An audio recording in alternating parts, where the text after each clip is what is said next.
내가 어느 날 확 떠서 떡상을 해서 대한민국 최고의 탑배우가 되고 돈을 미친 듯이 벌고 이거는 현실이 아니에요.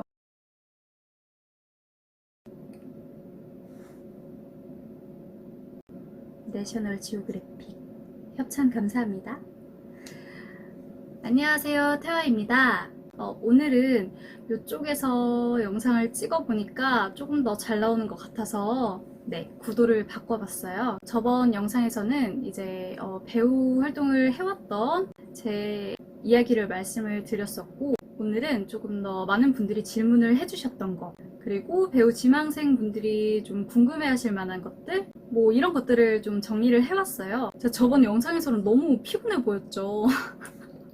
저도 보고 깜짝 놀랐어요. 그런데 뭐 안 올릴 수는 없고 하니까 그냥 올렸는데, 아무튼 또 피곤해 보이면 안 되니까 빠르게 답변 드리고 영상 마무리하도록 하겠습니다. 저번에 이제 못다한 이야기, 뭐 이것저것 질문해 주신 것들, 일단 첫 번째, 연극을 하면서 가장 힘들었던 점. 아무래도 금전적인 거, 원래 벌던 것보다 현저히 수입이 줄어버리니까 조금 우울했었던 것 같아요. 그리고 대학로까지 왔다 갔다 하는 거. 저는 집에서 대학로까지 왕복 4시간이 걸리거든요. 연습이나 공연이 없는 날에도 뭐 보수 작업이나 모임이 있다고 하면 이제 가야 되니까 보통 의상이나 무대 작업, 뭐 청소, 무대 셋업부터 스트라이크 작업까지 배우들이 담당을 나눠서 하는 경우가 많거든요. 많은 분들이 아시겠지만 연극계가 좀 힘든 상황이라, 아무튼 제 거주지에서 거리가 정말 멀었고 수입이 없는 날에도 대학로까지 왔다 갔다 하고 몸은 힘들고 시간은 쏟는데 그에 맞는 수입이 없어서 좀 힘들었던 것 같다. 연극 배우의 정확한 수입, 이런 것들을 되게 궁금해 하셨는데, 회사마다 다 다르고 극단마다 다르고 배우들끼리도 서로 페이가 다 달라서 본인이 얼마를 받는지 서로 공유를 안 하는 경우도 많거든요. 그래서 정말 정확한 액수는 노코멘트 해야 될 것 같습니다. 보통은 회당 페이 몇만 원 선으로 알고 있고요. 식비, 교통비는 따로 없는 경우가 많습니다. 연습 기간에는 연습 페이를 주는 것도 있는데 안 주는 곳이 더 많은 걸로 알고 있어요. 회식도 일반 회사에서는 따로 회식비가 나오거나 아니면 법인카드로 긁잖아요. 그런데 여기서는 각자 사비로 나눠서 내는 경우가 많아요. 뭐 빈틈없고 좋은 공연을 위해 서로 발전하기 위해 배우들끼리 단합도 해야 되고 연기 코멘트도 주고받고 그렇게 해야 되는 거니까 커피를 마시든 술을 마시든 모임을 꼭 필수로 해야 되는 분위기예요. 아무튼 그렇게 하다 보면 그 공연 회당 받는 뭐 몇만 원 선 페이에 비해서 지출도 많으니까 연극으로만 먹고 살긴 힘든 거죠, 사실상. 그래서 거의 많은 분들이 투잡, 쓰리잡 하면서 활동을 하고 계세요. 저도 사업이나 매체 활동 이런 것들로 엔잡을 하면서 연극을 했었죠. 태화님은 어느 극단 소속인가요? 저는 어느 극단에도 소속되어 있던 적이 없습니다. 소속사는 있었는데 현재는 없는 상태이고요. 그러니까 어느 극단에도 어느 소속사에도 지금 현재는 소속되어 있지 않습니다. 그리고 제가 생각하는 연극 배우의 현실, 일단 제일 크게 경제관념이나 이런 것들이 또래들보다 많이 뒤처질 수 있다. 저는 이제 내가 원하던 것들을 조금씩 경력을 쌓고 꿈을 이뤄가고 있구나 할 때쯤 주변을 둘러보니까 제 또래 애들은 뭐 몇천을 모았네, 얼마를 모았네, 어떤 성과를 냈고 승진을 했네, 집 얘기, 차 얘기, 뭐 벌써 노후 고민들까지 해. 그리고 이제 다들 슬슬 결혼도 하고 그러는데 나는 뭐지? 문득 정신 차리고 나니까 또래 애들은 다 저기 앞서가 있고 나만 어린아이로 멈춰있는 기분? 나만 아직 현실을 깨닫지 못한 꿈만 쫓고 있는 철없는 아이. 근데 나이 먹은 아이. 이게 뭐야?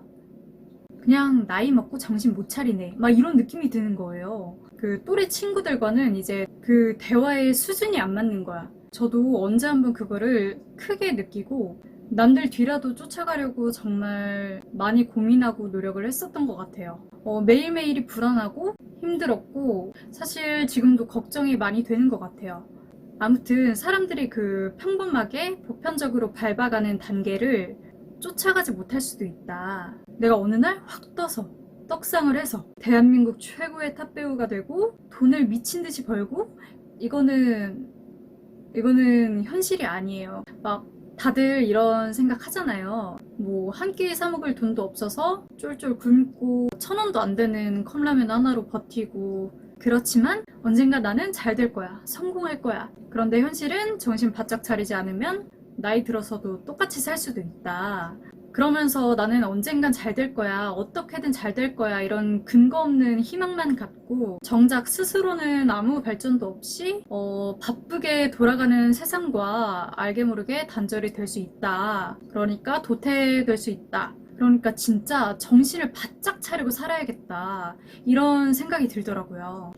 정신 차리자 태화야. 태화님이 생각하기에 배우에게 가장 중요한 것, 연기력은 너무 당연한 얘기겠죠? 개인적으로 실력 이외에 가장 중요하다고 생각하는 건 자신감, 자기관리, 자기 PR. 일단 첫 번째 자신감.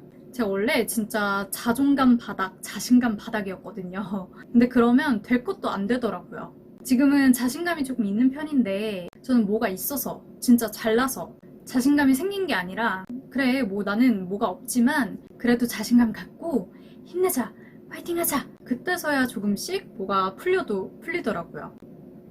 그리고 두 번째 자기관리. 뭐 무조건 예쁘고 잘생겨야 되고 몸 좋아야 되고 이게 아니라 본인 캐릭터에 맞게 본인이 가진 본인만의 매력, 이런 거 있을 거 아니에요. 이건 더 설명 안 해도 무슨 말인지 아시겠죠?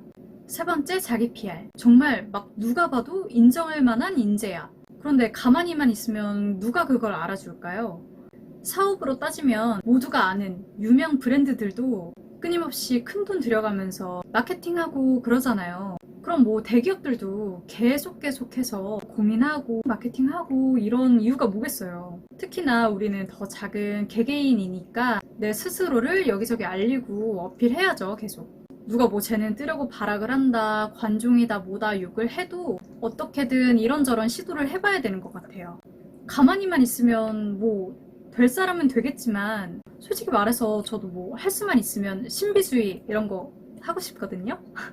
근데 저는 가만히 있어도 빛을 보는 그런 운을 가진 사람은 아닌 것 같고요. 그래서 뭐 인스타그램도 열심히 하고 유튜브도 하고 이것저것 하는 것 같아요. 네, 저는 개인적으로 이런 자기 PR도 굉장히 중요하다고 생각을 합니다. 비전공자가 연기를 하려면 배우 되는 법?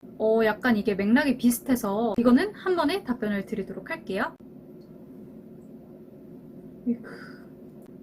정말 아무런 기초도 없는 노 베이스다 라고 하면 1대1 개인 레슨을 받아보시는 걸 추천드립니다. 보통 학원에서는 한 반에 수강생 6명,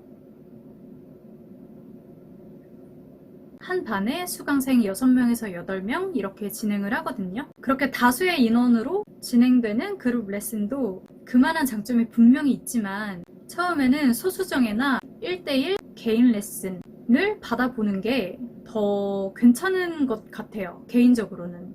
기본기부터 연기 수업은 물론이고 활동 방향성이나 컨셉, 이미지 컨설팅도 좀 받고, 그렇게 강사가 한 명 한 명 섬세하게 봐줄 수 있는, 저는 원래 일회성이나 산학협력으로 창업, 창직, 공예, 브랜드 매니저 등등 강의 경력이 다수 있는데, 앞으로 입문자를 위한 연기 레슨도 진행해 보려고 커리큘럼을 구상하고 있어요. 혹시 관심 있으신 분들은 연락주세요. 아무튼 그렇게 기본기를 충분히 잡고 나서 그룹 레슨을 받든 대형 학원을 다니든, 그렇게 다른 수강생들은 어떻게 하는지도 좀 보고 친해져서 정보 공유도 좀 하고 그러면 또 좋죠. 학원은 연극영화과 입시 전문이나 방송 쪽으로 오디션을 연결해주는 곳도 있고 등등 되게 다양해요. 본인이 원하는 방향성이 뭔지 좀 고민을 해보고 그에 맞는 개인 레슨이나 학원 등등을 잘 골라서 다녀보면 좋을 것 같습니다. 다음 질문은 연영과를 꼭 가는 게 좋을까요? 저는 그 나이가 어린 분이고 연기를 끝까지 할 거라면 되도록 연영과에 꼭 가는 게 훨씬 좋은 것 같아요. 정말 개인적으로는. 전공하신 분들은 꼭 올 필요가 없다고 하시는데, 저는 맨 땅에 헤딩을 했던 비전공자여서 그런지 그 막막함과 서러움을 잘 알아서 아무튼 그 연영과에 가게 되면 당연 연기에 대해서 많이 배우는 것도 배우는 거고 교수님들이나 동기들, 선후배 등등 그런 인맥이나 정보의 폭이 훨씬 더 넓어지는 것 같고 기회도 더 많을 수밖에 없는 것 같아요. 그런데 전공을 하지 않아도 충분히 잘 활동하시는 분들도 많긴 많죠. 뭐 회사를 다니거나 다른 분야에 있다가 하시는 분들도 있고 현장에서 직접 뛸 수 있는 기회만 된다면 그것보다 좋은 건 없겠지만 진입 장벽이 높은 거죠, 그게. 아무튼 전공을 안 해도 충분히 할 수 있긴 있는데 정말 상황이 너무 안 좋아서 금전적으로 부담이 된다거나 그런 거 아닌 이상 가능하면 연영과에 가서 먼저 배울 수 있는 거 배우고 인맥도 쌓고 하는 게 더 좋지 않을까 생각합니다. 나는 어느 정도만 연기를 하고 언젠간 그만두고 안정적인 일을 할 거야 하면 다른 학과에 진학을 하는 게 조금 더 맞는 선택인 것 같고요. 그리고 아까 말씀드렸듯이 연극영화과는 꼭 진학하지 않아도 충분히 활동을 할 수 있긴 있으니까요. 어떤 게 본인에게 우선순위인지 잘 고려해서 선택해 보시면 좋을 것 같습니다.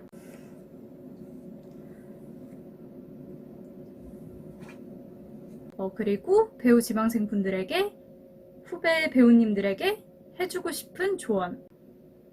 몇 마디 해드리자면 우리는 한 명 한 명 모두 특별하고 소중한 존재들이잖아요. 그렇지만 내 가치는 내 스스로 노력해서 만들어야 되는 것 같아요. 끊임없이 고민하고 노력해서 내 가치는 내가 만드는 것이다.